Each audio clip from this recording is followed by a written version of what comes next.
अस्सलाम वालेकुम everyone.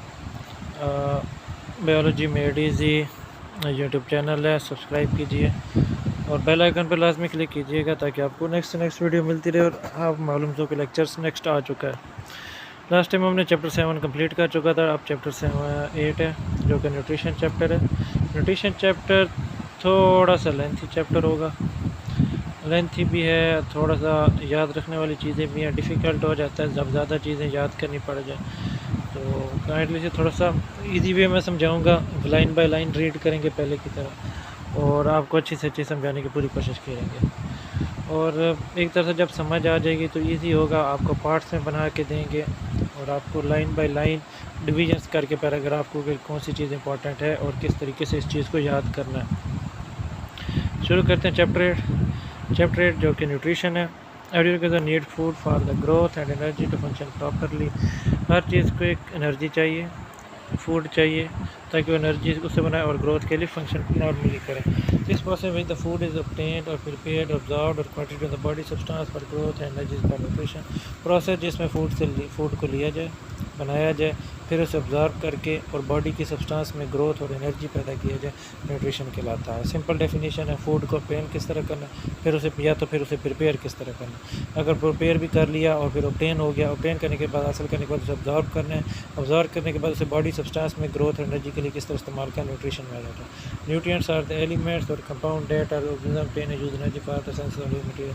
Nutrients वो हो गए जो न्यूट्रिशन में इस्तेमाल होते हैं। न्यूट्रिएंट्स और एलिमेंट्स हो गए, कंपाउंड हो गए, कार्बन डाइऑक्साइड, ऑक्सीजन, ग्लूकोज वगैरह न्यूट्रिएंट्स हो गए। जिस तरह वाइटामिन भी आगे हम रीड करेंगे, कार्बोहाइड्रेट्स वगैरह भी होंगे, वो सब चीज़ें रीड करेंगे। और कहते हैं ऑब्टेन यूज एनर्जी, वो यूज एनर्जी करते हैं for synthesis of new material. हम जानते हैं कि एक ऑटोट्रॉपिक ऑर्गेनिज्म है जो कि water, carbon dioxide and mineral from their environment and prepare their food which is then used for the growth energy. Autotrophs जो कि खुद अपनी चीज़ें बनाते हैं, पानी और कार्बन डाइऑक्साइड और मिनरल्स लेते हैं एनवायरनमेंट से और अपना prepare their food for which is जो use for the growth and energy, जो कि बाद में ग्रोथ और एनर्जी के लिए इस्तेमाल होते हैं। इसके बाद हेटरोट्रॉपिक आ जाते हैं। Like on the other hand heterotrophic organism होते हैं their food from the other organism and use it for the growth energy. Heterotrophic organism दूसरे ऑर्गेनिज्म से फूड लेते हैं और फिर उसे यूज़ करते हैं एनर्जी के लिए और ग्रोथ के लिए। Mineral nutrition in plant. अब इस तरह प्लांट्स में देखेंगे कि कौन से मिनरल्स हैं जो कि एज अ न्यूट्रिशन के लिए इस्तेमाल हो रहे हैं। पहले इनके डिवीजन दे देते हैं। प्लांट्स है the most efficient mechanism for autotrophic mode of energy. Plants autotrophs हैं जो कि खुद अपनी एनर्जी बनाते हैं। Plants get carbon and hydrogen and oxygen and carbon dioxide from carbon dioxide and water. Plant carbon और हाइड्रोजन ऑक्सीजन, तीन चीज़ें हमें CHO, कार्बन, हाइड्रोजन और ऑक्सीजन कहाँ से आती हैं? From carbon dioxide and water से लेते हैं। In addition to these element plant also require mineral for various activity. ना कि सिर्फ उसे कार्बन डाइऑक्साइड और वाटर चाहिए होते हैं प्लांट को, और भी बहुत सी चीज़ें चाहिए होती हैं। Nutrient which are required in large quantity. अगर डिवाइड कर देते हैं जो ज़्यादा चीज़ों के लिए चाहिए, ज़्यादा क्वांटिटी में चाहिए, उन्हें माइक्रो न्यूट्रिएंट्स कहते हैं, उनको माइक्रो न्यूट्रिएंट्स कहेंगे। और carbon dioxide, carbon, hydrogen, oxygen, nitrogen, magnesium, potassium, ये लार्ज क्वांटिटी में इन प्लांट्स को अवेलेबल होनी चाहिए, तो माइक्रो न्यूट्रिएंट्स होगी। Similarly the nutrient which are small quantity, जो स्मॉल क्वांटिटी में चाहिए, माइक्रो न्यूट्रिएंट्स। एग्जांपल आपने लाजमी देनी है, आयरन, मोलिब्डेनम, बोरॉन, क्लोराइड और जिंक वगैरह लेस क्वांटिटी में यूज़ होती है। Even if any of this nutrient is not available to plant, they show normality and down and growth. अगर कोई भी जो कि एसेंशियल न्यूट्रिएंट्स हैं सारे के सारे, अगर एक भी न्यूट्रिएंट्स अवेलेबल ना होगा तो नॉर्मलिटी शो होगी और does not grow normally. Role of some micro nutrients in plants में है, इनका आपने एक दफ़ा लाजमी देख लेना है माइक्रो न्यूट्रिएंट्स और इनका फिर रोल क्या क्या है। फास्फोरस का रोल क्या है? फास्फोरस का कंपोनेंट ऑफ ATP में, ATP में देख सकते हैं, ATP में एडिनोसिन ट्राइफॉस्फेट होता है। न्यूक्लिक एसिड में भी ATP, कोएंजाइम में भी नेसेसरी होता है। ये होता है जी जर्मिनेशन, फोटोसिंथेसिस, प्रोटीन फार्मेशन के रहते हैं। इसके बाद आपने एक स्टेप उनका याद रख लेना है बस। पोटाशियम वाटर लॉस को प्रिवेंट करता है। क्लोजिंग ऑफ स्टोमेटा में main role, closing of stomata में पोटाशियम होता है। पोटाशियम क्लोजिंग ऑफ स्टोमेटा में ऐसे होता है कि आगे आप पढ़ेंगे कि नर्व सिग्नलिंग और इम्पल्स वगैरह, कंडक्शन इम्पल्स में पोटाशियम मेन रोल प्ले करता है। और जब वो आउट रिमूव हो जाता है तो और क्लोजिंग ऑफ स्टोमेटा सेल मतलब क्लोज हो जाता है। पोटाशियम रोल मेन प्ले करता है। सल्फ़र में जो उनसे प्रोटीन और वाइटामिन एंजाइम तमाम का कंपोनेंट में सल्फ़र होती है। कैल्शियम जो कि एक्टिवेशन ऑफ एंजाइम में मेन रोल प्ले करता है। सेल वाल और प्रोटीन, आगे आप रीड करेंगे कि कैल्शियम किस तरह रोल प्ले करता है कि एक चीज़ को डोर क्लोज करने और डोर ओपन करने में। इसके बाद माइक्रो न्यूट्रिएंट्स आ जाते हैं जो कि नेसेसरी हैं, बस नेसेसरी फॉर फोटोसिंथेसिस। आयरन हो गया, जैसे मोलिब्डेनम जो कि नाइट्रेट्स तो अमोनिया है, बिल्डिंग ऑफ अमाइनो एसिड में मेन रोल प्ले करता है। उसके बाद बोरॉन है, शुगर और सेल डिवीजन में माइनरी क्वांटिटी में होता है। कॉपर जो है सेवरल एंजाइम में होती है, मेजॉरिटी एंजाइम में चीज़ें होती हैं।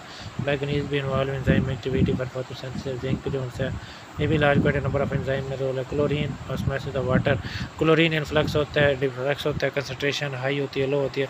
वाटर उसी तरीके से मूव करता रहता है इन और आउट ऑफ द सेल। निकल जो है नाइट्रोजन मेटाबॉलिज्म में इस्तेमाल होता है, नाइट्रोजन की फॉर्मेशन में निकल इस्तेमाल एज कैटालिस्ट किया जाता है।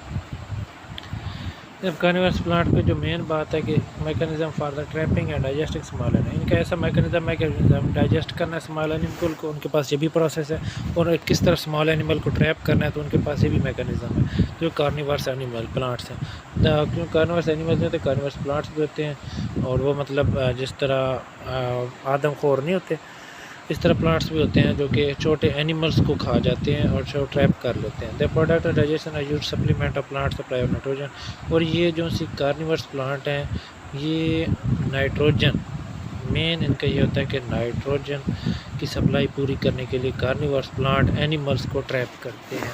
ये बात याद रखनी है सप्लाई ऑफ नाइट्रोजन के लिए। अब इसका रोल ऑफ नाइट्रोजन मैग्नीशियम, ये अपने लाजमी चीज़ें याद रखनी है। नाइट्रोजन कहाँ से लेते हैं, नाइट्रेट से लेते हैं। नाइट्रोजन जो है मेजर कंपोनेंट है protein, hormone, chlorophyll, vitamins, coenzymes essential for the plant life. Nitrogen में ईजिली अवेलेबल होती है और पाई जाती है। Nitrogen metabolism is a major function in plant stem and leaf growth. Nitrogen जो है मेजर फैक्टर होती है स्टेम और लीफ ग्रोथ में। Too much nitrogen can delay flowering and fruiting. अगर ज़्यादा नाइट्रोजन हो जाए, अगर नाइट्रेट्स वगैरह ज़्यादा दिए जाए, अगर नाइट्रेट्स वगैरह ज़्यादा दिए जाए तो टाइम लगता है फ्लावरिंग और फ्रूट वगैरह में डिले हो जाती है। डिफिशिएंसी ऑफ नाइट्रोजन हो जाए तो यील्ड कम हो जाती है। ज्वेलिंग ऑफ लीव्स, स्टंट ग्रोथ हो जाती है। ज्वेलिंग ऑफ लीव्स नाइट्रोजन कम होने की वजह से होती है। इसके बाद आ जाती है मैग्नीशियम। नाइट्रोजन में आप देखें नाइट्रेट्स की फॉर्म में लेते हैं। मेजर कंपोनेंट है protein, hormones, chlorophyll, vitamin, enzymes वगैरह का।